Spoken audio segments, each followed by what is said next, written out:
Hello વિદ્યાર્થી મિત્રો last લેક્ચરમાં આપણે સ્વાધ્યાય 7.4ના ક્વેશ્ચન નંબર 15 સુધીના તમામ એક્ઝામ્પલોને કમ્પ્લીટ કર્યા હતા. આજે આપણે સ્વાધ્યાય 7.4માં બે નવી રીતો શીખવા જઈ રહ્યા છીએ. જો તમને આ બે નવી રીત વિશે ખ્યાલ આવી જશે તો એને રિલેટેડ એક્ઝામ્પલ ગણવામાં આપણને કોઈ તકલીફ પડશે નહીં. તો કઈ બે નવી રીત છે તે આપણે જોઈએ.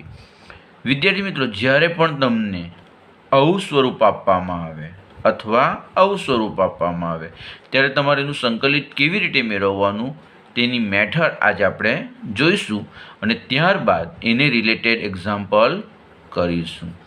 તો રીત નંબર 1 અને આ થશે રીત નંબર 2. હવે રીત નંબર 1માં શું છે તે જોઈએ.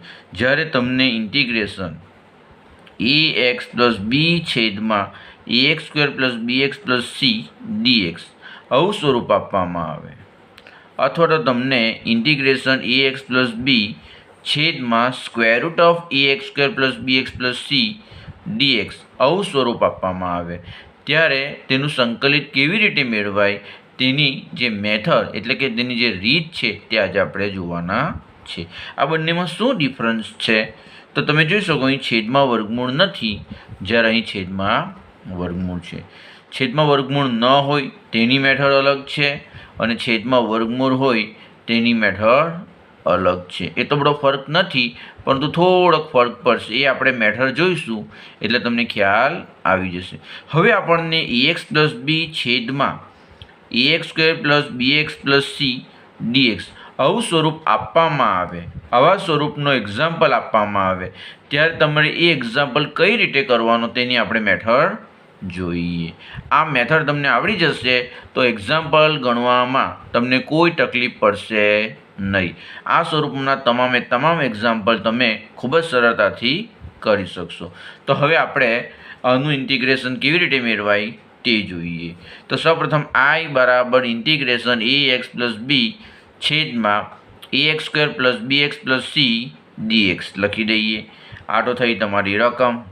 હવે શું કરવાનું, આ ટાઈપના જ્યારે એક્ઝામ્પલ આપવામાં આવે ત્યારે તમારે અંશને છેદના સ્વરૂપમાં એડજસ્ટ કરીને દર્શાવવાનું. કેવી રીતે તે આપણે જોઈએ. તો અંશમાં ax પ્લસ બી છે અને મારે છેદના સ્વરૂપમાં દર્શાવવાનું છે તો હું શું કરીશ, ax પ્લસ બી બરાબર આ રીતે લખી દઈશ m into d by dx, પછી છેદમાં ax square plus bx plus c છે તે લખી દેવાનું પ્લસ n. આવું આપણે લઈએ. શું કર્યું તો ax પ્લસ બી બરાબર m into d by dx of છેદમાં ax square plus bx plus c છે તે લખી દેવાનું પ્લસ n. આવું તમારે લઈ લેવાનું. હવે તમારે m અને n ની કિંમત શોધવાની છે. હવે m અને n ની કિંમત ક્યારે મળશે અને કેવી રીતે મળશે તે આપણે જોઈએ. હવે આપણે શું કરીશું તો જોજો, ધેરફોર ax પ્લસ બી બરાબર m ઇન્ટુ, હવે આપણે આનું વિકલિત મેળવીએ તો આનું વિકલિત શું થશે તો આનું વિકલિત થશે ટ્વાઇસ ax પ્લસ બી અને c તો અચળ છે એટલે 0, દરેક જણને વિકલન આવડે જ છે, plus n. Therefore ax plus b equal to, હવે આપણે કાઉન્સ છોડી નાખીએ તો twice am into x plus, હવે શું થશે તે જો m ઇન્ટુ બી એટલે mb પ્લસ n, એને મેં બીજા કાઉન્સમાં દર્શાવી દીધો છે. હવે શું થશે તે જોજો. આપણે શું કરીએ, m અને n મેળવવાનો છે ને તો બંને બાજુ xનો સહગુણક અને અચળ પદને સરખાવી દઈએ. બંને બાજુ xનો સહગુણક અને અચળ પદને સરખાવતા આવું કરવાથી શું થશે તો અહીં xનો સહગુણક ટ્વાઇસ am છે અને અહીં a છે એટલે a બરાબર ટ્વાઇસ m, અને અહીં અચળ પ્લસ mb પ્લસ n છે અને અહીં b એટલે b બરાબર mb પ્લસ n, એટલે a બરાબર ટ્વાઇસ am અને b બરાબર શું આવ્યું mb પ્લસ n. પરંતુ આપણને તો m અને n ની કિંમત જોઈએ છે એટલે આપણે શું કરીશું તે જોજો. m ને કરતાં બનાવી દઈશ તો m બરાબર a ના છેદમાં ટ્વાઇસ a અને n બરાબર શું થઈ જશે b માઇનસ mb. એટલે શું થશે વિદ્યાર્થી મિત્રો, તમને m ની જે કિંમત મળશે તે કિંમતને તમારે અહીં મૂકી દેવાનું એટલે તમને n ની કિંમત મળી જશે. ખ્યાલ આવી ગયો ને. હવે જે m અને n ની કિંમત મળી તેને આપણે અહીં મૂકી દઈએ. અત્યારે તો આપણે સૂત્ર સ્વરૂપે લખ્યું છે, પરંતુ જ્યારે એક્ઝામ્પલ ગણીશું ત્યારે કોઈક ને કોઈક કિંમત તો મળશે જ ને, તેને તમારામાં મૂકી દેવાનું. એટલે શું થઈ જશે તે જોજો. EX પ્લસ બી બરાબર એમની કિંમત મળશે તે મૂકી દેવાનું, પ્લસ અહીંયા એનની કિંમત જે મળશે આપણને તે મૂકી દેવાનું. એટલે ફાઇનલી આપણી પાસે શું આવશે તો I બરાબર EX પ્લસ બીના સ્થાને શું લખી દેવાનું, m into d by dx of EX square plus BX plus C plus N અને છેદમાં EX square plus BX plus C તો છે જ. બરાબર, ઇઝ ઇક્વલ ટુ શું થઈ જશે, m into d by dx of EX square plus BX plus C. હવે આપણે છૂટા પાડી દીધા છે, આ બંનેને છૂટા પાડી દીધા એટલે dx છેદમાં EX square plus BX plus C plus હવે n સાથે dx ને ગુણી કાઢીએ એટલે n dx છેદમાં EX square plus BX plus C. એટલે m અને n ની કિંમત મૂક્યા બાદ તમારે છૂટા પાડી દેવાનું. વિદ્યાર્થી મિત્રો, દર વખતે તમારે આવું ન કરવું હોય, આ રીતે ન કરવું હોય તો તમારે આ ફોર્મ્યુલા યાદ રાખી દેવાની કે m બરાબર શું તો E બાય ટ્વાઇસ E. હવે કેપિટલ E એટલે શું તો અહીંયા એક્સનો જે સહગુણક છે તે કેપિટલ E છે, તે તમારે અહીં મૂકી દેવાનું, અને ટ્વાઇસ E એટલે એક્સ સ્ક્વેરનો જે સહગુણક છે તે થવાનો એટલે ટ્વાઇસ E. અને n બરાબર b એટલે શું તો અહીં તમે જે અચળ આપેલો હોય તે તમારો b થશે, માઇનસ m એટલે તો અહીં તમને mની કિંમત મળશે તે તમારે અહીં મૂકી દેવાની. એટલે જો એમની કિંમત શોધશો તો જ એનની મળશે, ઇન્ટુ બી એટલે શું છેદમાં જે એક્સ છે તેનો સહગુણક. તો તમે આ ફોર્મ્યુલા યાદ રાખો તો દર વખતે તમારે આવી પ્રોસેસ કરવી ન પડે. ખ્યાલ આવી ગયો? આ ફોર્મ્યુલા ખૂબ જ ઇઝી છે, એના છેદમાં ટ્વાઇસ છે અને બી માઇનસ MB. ચાલો હવે શું થયું, આપણે બંનેને છૂટા પાડી દીધા. હવે બંનેને છૂટા પાડી દીધા પછી શું કરવાનું તે જોઈએ. તો જોજો, બંનેને છૂટા પાડ્યા બાદ આમાંથી m અચળ છે એટલે બહાર નીકળી જશે, અને આમાંથી n અચળ છે તે બહાર નીકળી જશે. એટલે આપણી પાસે I બરાબર m into integration d by dx of EX square plus BX plus C into dx છેદમાં EX square plus BX plus C plus આમાંથી n અચળ એટલે બહાર એટલે dxના છેદમાં EX square plus BX plus C થઈ ગયું. હવે શું થશે તે જોજો, આ જે ઇન્ટિગ્રેશન છે તેને આપણે I1 કહી દઈએ એટલે m ઇન્ટુ I1 પ્લસ nની સાથે જે ઇન્ટિગ્રેશન છે તેને આપણે I2 કહી દઈએ એટલે I બરાબર m I1 plus n I2 equation number 1. હવે આપણે I1 અને I2 મેળવીને આની અંદર મૂકી દઈશું એટલે આપણને I મળી જશે. તો ચાલો I1 એટલે તો તમને ખબર જ છે, આ તમારો I1 બરાબર, એનું ઇન્ટિગ્રેશન કરી દઈએ તો I1 બરાબર integration d by dx of EX square plus BX plus C dx છેદમાં EX square plus BX plus C. હવે તમે આનું વિકલિત લખો તો પણ ચાલે અને ન લખો તો પણ વાંધો નહીં. આનું વિકલિત શું થાય, ટ્વાઇસ EX પ્લસ B લખો અથવા ન લખો તો પણ વાંધો નહીં. હવે તમે ધ્યાનથી જોજો, છેદમાં જે પદ છે એનું વિકલિત અંશમાં છે, અને આવું હોય ત્યારે તો આપણે તી જ ધારતા છે, ખ્યાલ છે ને? એટલે આપણે આના બાબત તી ધારી લઈએ. એટલે ધારો કે EX square plus BX plus C equal to T. ચાલો શું કરીએ આનું વિકલિત, એટલે d by dx of EX square plus BX plus C into આપણે dx તો લખતા જ છે ઇક્વલ ટુ ટીનું dt થઈ ગયું. એટલે ધેરફોર I1 બરાબર ઇન્ટિગ્રેશન dt છેદમાં t, આ તમારો dt અને આ t થઈ ગયો. અને આપણે જાણીએ છીએ કે એકના છેદમાં t હોય તો તેનું log માનાંકમાં t પ્લસ c. બરાબર, હવે અહીં આપણી પાસે બે ઇન્ટિગ્રેશન છે I1 અને I2, એટલે આને આપણે c નહીં પરંતુ C1 કહીશું. શું કહીશું? C1. બરાબર, ચાલો એટલે ઇઝ ઇક્વલ ટુ log માનાંકમાં ટીની કિંમત મૂકી દઈએ ધારેલ રીતે EX square plus BX plus C plus C1. આપણી પાસે I1 માટે C1 લઈ લઈશું, I2 માટે C2 લઈ લઈશું. બરાબર, ચાલો એટલે ધેરફોર I1 શું આવ્યું આપણો તો log EX square plus BX plus C plus C1.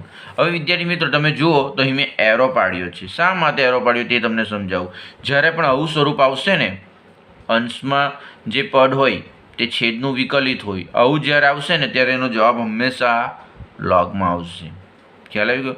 જૂના સિલેબસમાં એક ફોર્મ્યુલા હતી જે નવામાં નથી. શું? જ્યારે પણ છેદ હોય તેનું વિકલિત અંશમાં હોય, દાખલા તરીકે EX square plus BX plus C એનું વિકલિત તમે જુઓ તો અંશમાં છે, તો જ્યારે પણ છેદનું વિકલિત અંશમાં હોય ને ત્યારે જૂના સિલેબસની અંદર એક ફોર્મ્યુલા હતી. કઈ ફોર્મ્યુલા? તો છેદનું વિકલિત અંશમાં હોય તો એની ફોર્મ્યુલા હતી લોગ માનાંકમાં છેદ. તમે જોઈ શકો છો લોગ માનાંકમાં છેદ. છેદ શું છે? એક્સ સ્ક્વેર પ્લસ બી એક્સ પ્લસ સી. એટલે જ્યારે પણ છેદનું વિકલિત અંશમાં હોય ત્યારે તેનો આન્સર શું આવે? તો લોગ માનાંકમાં છેદ પ્લસ સી. અને છેદ એટલે શું? તો એક્સ સ્ક્વેર પ્લસ બી એક્સ પ્લસ સી. એટલે જ્યારે MCQ ટાઈપના એક્ઝામ્પલ તમે કરતા હોવ ને ત્યારે ખાસ જોવાનું કે છેદનું વિકલિત અંશમાં છે કે નથી. જો છેદનું વિકલિત અંશમાં હોય તો તમારે શું લખી દેવાનું? લોગ માનાંકમાં છેદ પ્લસ સી. પરંતુ આપણા સિલેબસની અંદર એવી કોઈ ફોર્મ્યુલા આપી નથી એટલે આપણે તી ધારીને કરીશું.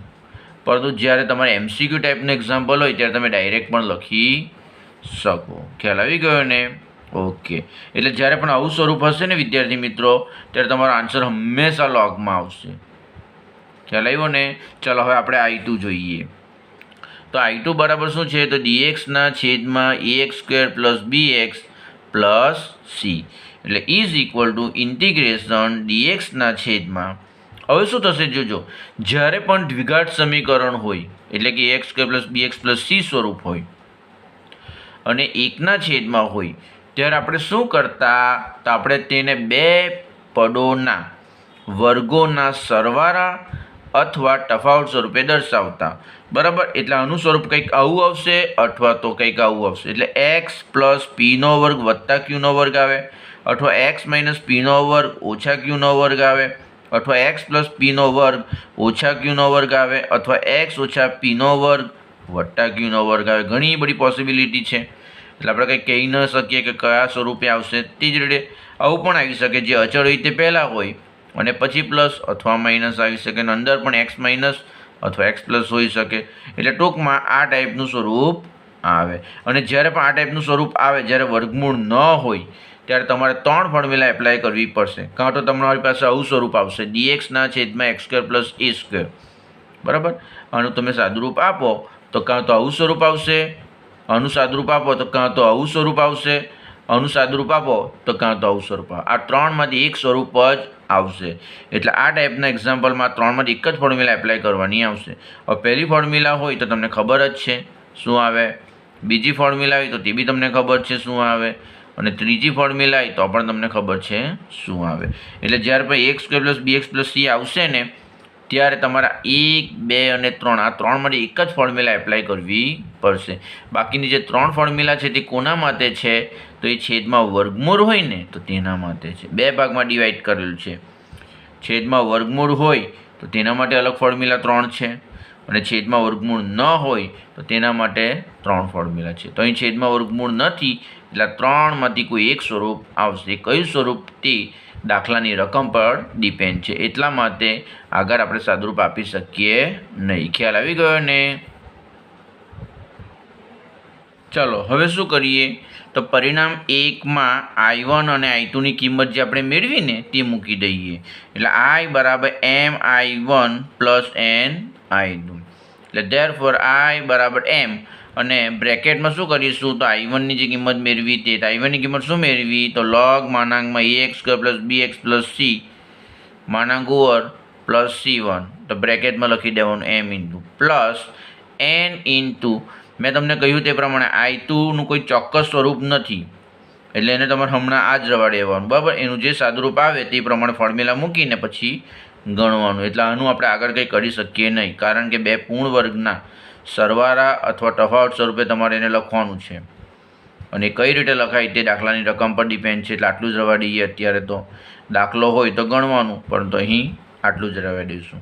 એટલે હવે તમે જોઈ શકો છો આપણો આન્સર ફાઇનલી કંઈક આવા ટાઈપનો આવશે. એટલે વિદ્યાર્થી મિત્રો એક વાત હંમેશા યાદ રાખજો, જ્યારે પણ છેદમાં ax square plus bx plus C હશે, વર્ગમૂળમાં ન હોય ત્યારની વાત કરું છું, ત્યારે તમારો આન્સર લોગમાં આવશે.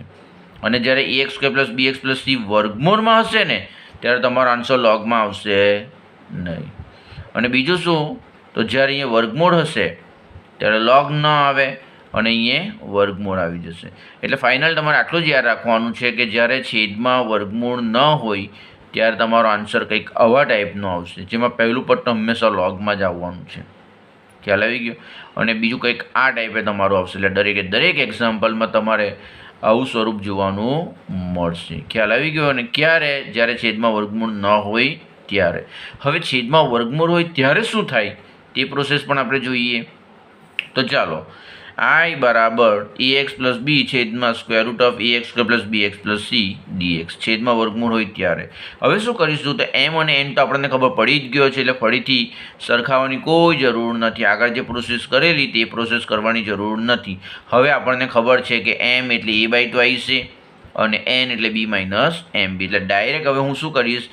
તો ax પ્લસ બી છે ને એના બરાબર શું લખી દઈશ? m ઇન્ટુ d/dx ઓફ છેદ, પણ તો છેદમાં તો વર્ગમૂળ છે, વર્ગમૂળને ઇગ્નોર કરજો. બરાબર? એટલે અહીંયા વર્ગમૂળ લખવાની ભૂલ કરતા નહીં. અહીં ફક્ત ax square plus bx plus c જ આવે.